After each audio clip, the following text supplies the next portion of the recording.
बेशर्म है, कुछ करने योग्य नहीं। जी।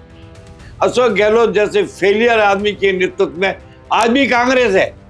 3 बार मुख्यमंत्री रह करके जो भ्रष्टाचार उस वक्त हुआ उसका तो अभी 10% भी चर्चा में नहीं है।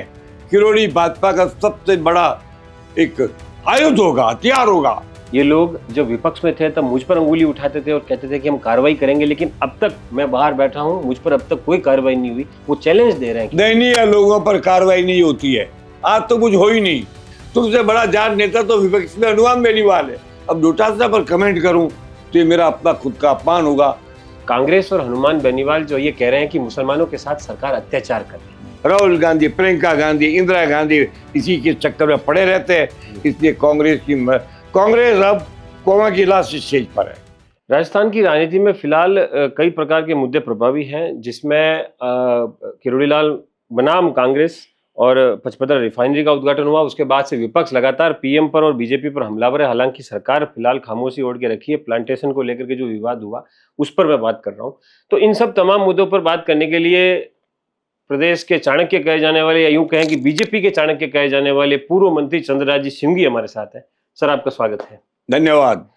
सर, एक महत्वपूर्ण सवाल मैं किरोड़ी लाल जी से जुड़ा हुआ है, मैं पूछूंगा आपसे, क्योंकि जिस प्रकार से वो छापेमारी की कार्रवाई कर रहे हैं और कांग्रेस जो है उनके ऊपर हमलावर है, क्या कहेंगे सर आप इसको? कहने की है ही नहीं, तो शर्म की बात है। जो आदमी एंटी करप्शन का काम करता है तो कांग्रेस का भी उसके प्रति पक्ष में आना उतना ही बड़ा कर्तव्य है जितना भाजपा का है। कांग्रेस आलोचना की मास्टर है, कोई मुद्दा नहीं है। कांग्रेस मुद्दा ढूंढ रही है, मुद्दा मिलता नहीं है। अशोक गहलोत जैसे फेलियर आदमी के नेतृत्व में आज भी कांग्रेस है। 3 बार मुख्यमंत्री रह करके जो भ्रष्टाचार उस वक्त हुआ उसका तो अभी 10% भी चर्चा में नहीं है। उस समय ऐसा कोई माई का लाल नहीं था जो भ्रष्टाचार के विरोध में काम करता। आपको प्रसन्नता होनी चाहिए कि किरोड़ी लाल मीणा के रूप में भ्रष्टाचार को दंडात्मक रूप से परेशान करके भ्रष्टाचारियों को सबक देने वाला एक आदमी है। इसको अप्रिशिएट करना चाहिए। कांग्रेस क्यों कर रही है किरोड़ी का? कांग्रेस जानती है कि आगामी चुनाव में किरोड़ी भाजपा का सबसे बड़ा एक आयुध होगा, हथियार होगा। उसको कमजोर करना चाहती है। उसको किरोड़ी से कोई मतलब नहीं है। किरोड़ी की सफलता और किरोड़ी के कारण भारतीय जनता पार्टी का जो वोट बैंक बढ़ेगा उसको रोकने के कारण कांग्रेस प्रचार करती है और प्रसार करती है। उनसे ये चलो किरोड़ी भ्रष्टाचार को के खिलाफ कर रहा है, तुम करो ना जी। अपोजिशन को अधिकार नहीं है क्या भ्रष्टाचार का विरोध करने का? करता क्यों नहीं है? अपोजिशन कुछ भी नहीं करता है, निरर्थक है, बेशर्म है, कुछ करने योग्य नहीं जी। कांग्रेस अध्यक्ष हैं गोविंद सिंह डोटासरा, वो लगातार किरोड़ी लाल जी पर आरोप लगा रहे हैं। वो ये कह रहे हैं कि 2.5 साल बने हुए सरकार को हो गए। ये लोग जब विपक्ष में थे तब मुझ पर अंगुली उठाते थे और कहते थे कि हम कार्रवाई करेंगे, लेकिन अब तक मैं बाहर बैठा हूं, मुझ पर अब तक कोई कार्रवाई नहीं हुई। वो चैलेंज दे रहे हैं। दयनीय लोगों पर कार्रवाई नहीं होती है। जब आदमी इफेक्टिव होता है तो कार्रवाई होती है। जब आदमी निरर्थक हो जाए तो उस पर कार्रवाई नहीं होती है। कार्रवाई उसके पर की जाती है जो सशक्त होता है। तुम जब सशक्त थे तो कार्रवाई की बात की गई, आज तो कुछ हो ही नहीं। कांग्रेस में भी तुम्हारा मूल्य शून्य के बराबर है। तुमसे बड़ा जाट नेता तो विपक्ष में हनुमान बेनीवाल है। तुम्हारे पास कुछ है ही नहीं, इसलिए कार्रवाई नहीं कर रहे हैं। अगर आप रंग दिखाओगे और आपको अधिकार मिल जाए, अभी तो आप क्या पता कितने दिन हो, 4 दिन, 10 दिन, 20 दिन। कभी अशोक गहलोत के पक्ष से बोलते हो। मैं डोटासरा के बारे में कोई बात नहीं करूंगा। मैं जिन जाटों के साथ काम करता था, मैं नाथुराम मिर्जा थे, बलराम जाखड़ था, रामनिवास मिर्जा थे। मैं जब कांग्रेस की राजनीति करता था तो मेरे अंडर में दिग्विजय सिंह था, कमलनाथ था, अजीत जोगी था, तीनों मेरे अंतर्गत थे। अब मैं ऐसे में इस पद पर रहने के बाद, इस स्तर की राजनीति करने के बाद अब डोटासरा पर कमेंट करूं तो ये मेरा अपना खुद का अपमान होगा। मैं ये कभी नहीं करूंगा जी।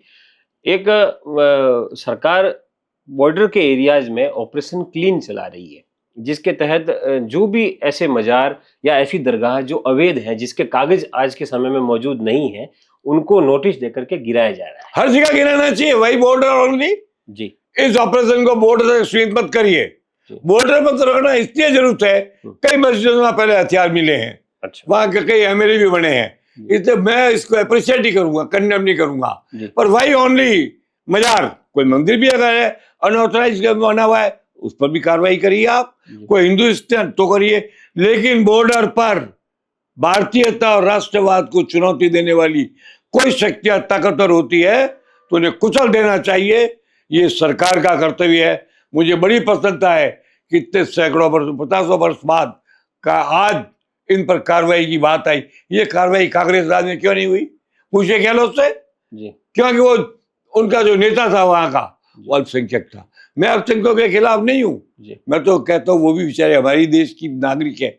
लेकिन ये मुद्दा जो है बॉर्डर पर किसी प्रकार का संदेह, शक और गलत काम हो, इसको स्वीकार करना ही नहीं चाहिए। ये हमारा पहला कर्तव्य। जी सर, एक सवाल इसलिए अब इस पर उठ रहा है क्योंकि इस पर राजनीति हो रही है। कांग्रेस और हनुमान बेनीवाल जो ये कह रहे हैं कि मुसलमानों के साथ सरकार अत्याचार कर रही है, क्या कहेंगे सर? क्योंकि वोट बैंक की राजनीति भी कहीं ना कहीं इसके आड़े आ रही है। हमने गहलोत के राज में कभी नहीं कहा कि पुष्कर के मंदिर में अत्याचार हुआ। जी। हमने गहलोत के राज में कभी नहीं कहा कि यहाँ पर जयपुर के अंदर जो बम्बास में उसमें कुछ लोग अपराधी होते हैं तो करते हैं अपराध। जी। इसमें एक विशेष वर्ग को अपराधी कहना ठीक नहीं है। जो भी देश का नुकसान करेगा, जो भी राष्ट्रवाद और हिंदुत्व का नुकसान करेगा, जो भी हमारे सनातन और धर्मों का अपमान करेगा, तो उसके खिलाफ कार्रवाई होगी, होनी चाहिए। इसको अप्रिशिएट करना चाहिए। कांग्रेस के पास कोई मुद्दा है नहीं तो कभी अल्पसंख्यक लाती है। कांग्रेस तो इस्लाम वर्ग की पार्टी हो गई है। पहले वाली पार्टी कहाँ है? कहाँ है कांग्रेस? कहाँ है हरदेव जोशी? कहाँ है जयनारायण व्यास? कहाँ है चंदनमल बैद? कहाँ है परशुराम मदेना? अब तो चटपूंजियों की कांग्रेस है। चटपूंजियां बात किए बिना ये रह ही नहीं सकते। जी सर, एक सवाल जो विपक्ष लगातार खड़े कर रहा है, कॉन्फ्लिक्ट ऑफ इंटरेस्ट, हितों का टकराव। केंद्रीय कृषि राज्य मंत्री है भागीरथ चौधरी, उन्होंने अपने ही विभाग से 99 लाख की सब्सिडी ले ली। उसको लेकर के बहुत भयंकर बवाल हुआ। अभी कांग्रेस ने भी सवाल खड़े किए, क्या कहेंगे इस तमाम? देखिए, एक बात है, कोई आदमी अपनी जमीन को गौ आधारित खेती में कन्वर्ट करता है जी, तो यूरिया का कंजम्पशन बचता है, बिल्कुल। एनकेपी का कंजम्पशन बचता है, बिल्कुल। ऐसा कोई आदमी काम करे, लेकिन वो निजी स्वार्थ में न करते हुए अगर लोगों को ऑर्गेनिक खेती की ट्रेनिंग के रूप में करता है तो उस जमीन को मैं आधी दान रूपी जमीन मानता हूं। राइट। तो उसको सब्सिडी मिलती है, ज्यादा मिली कम मिली मेरा विषय नहीं है। ये देने वाले से पूछिए और पाने वाले से पूछिए। पर मैं इतना जरूर जानता हूं कि इस गौ आधारित खेती को प्रमोट करना चाहिए जी, डीपीके और यूरिया मुक्त खेती को प्रमोट करना चाहिए। और प्रमोट करके उसको कितना घाटा पूर्ति कर सकते हो, इसका फैसला मैं नहीं करता, आप भी नहीं करते, इसका फैसला सरकारें करती है, इसलिए मैं चुप रहूंगा। हालांकि अगर ये जरूरत से ज्यादा है तो कंडेम भी हो जाएगा, मैं जानता हूं। मगर ऐसी कोई स्थिति हुई है, 8 करोड़ की जमीन भागीरथ ने 17 बीघा जमीन जिसका मूल्य 8 करोड़ है, वो जमीन गौ आधारित खेती के दिए, उसमें कितना डीएपी लगता, कितना यूरिया लगता, जांच करो, पता लगाओ सरकार को कितना लाभ हुआ है, क्या जितनी सब्सिडी मिली उससे ज्यादा लाभ हुआ है, उससे ज्यादा ट्रेनिंग मिली है, लोगों को ऑर्गेनिक खेती की ट्रेनिंग से सरकार को कितना, इस सबका कैलकुलेशन करो। उसके बाद अगर ज्यादा लगे तो कंडेम करो, कम लगे तो अप्रिशिएट करो। जी सर, यमुना जल समझौता अभी हुआ है, सीएम भजनलाल शर्मा की पीठ थपथपाई जा रही है, लेकिन कांग्रेस ने सवाल खड़े किए हैं कि पानी जो है कम मिलेगा। पानी को लेकर के कहीं ना कहीं सवाल खड़े हुए हैं कि 4 से 6 महीने का पानी मिलेगा या समझौते को। कांग्रेस का काम प्रश्न करने का है, करने का सुझाव तो देती नहीं है जी। कांग्रेस एक सुझाव दो जल्दी जल्दी पानी के लिए जी, गिव देम एडवाइस। आज तक कांग्रेस ने अच्छे काम की एडवाइस दी है? देती नहीं है जी। केवल कंडम कर, जितना किया उसको तो अप्रिशिएट करो, आगे जरूरत पड़ेगी तो और भी करेंगे, जितना जल्दी होगा तो और अप्रिशिएट करना। आपका काम है अच्छे काम को अप्रिशिएट करना, या आप केवल अच्छे काम की बुराई करना, आलोचना करना, इसी में लगे रहते हो। इससे कांग्रेस का ग्राफ हिंदुस्तान में गिरते गिरते शून्य के बराबर हो गया है जी। सर, एक महत्वपूर्ण सवाल पांचना बांध विवाद को लेकर के भी है। जिस प्रकार से विवाद हुआ, 2 समुदायों में तनातनी की स्थिति उत्पन्न हो गई, उसके बाद डैमेज कंट्रोल किया गया सरकार की ओर से, 2 मंत्री बनाकर एक कमेटी बनाई गई और भेजे गए, और अब ये जो चीजें, जो सफलता मिल रही है, क्या लगता है सर आपको 26 साल बाद उन नहरों में पानी जाए? अरे जो हुआ ही बड़ी बात है। कौन सी कमेटी कैसे बन रही जी, ये सारा काम तो मीणों ने स्वीकार कर लिया जी कि हमारे गुजर भाई के समान है, हम झगड़ा नहीं करेंगे। समझौता इस बात को लेके हुआ है। इसका 80% श्रेय अकेले किरोड़ीलाल मीणा को मिलेगा, 10-20% में छूट भी है और भी है, मगर इसको अप्रिशिएट करना चाहिए। कांग्रेस को प्रस्ताव पास करना चाहिए कि किरोड़ीलाल मीणा ने जिस बुद्धिमानी से पांचना बांध की समस्या को सुलझाया है, ये संपूर्ण कांग्रेस उनका पर करते नहीं है। तारीफ करना तो कांग्रेस के डिक्शनरी में ही नहीं है, केवल कंडेम करना, बुराइयां करना, आलोचना करना, यही उनके भाग्य में है, तो करते रहते हैं।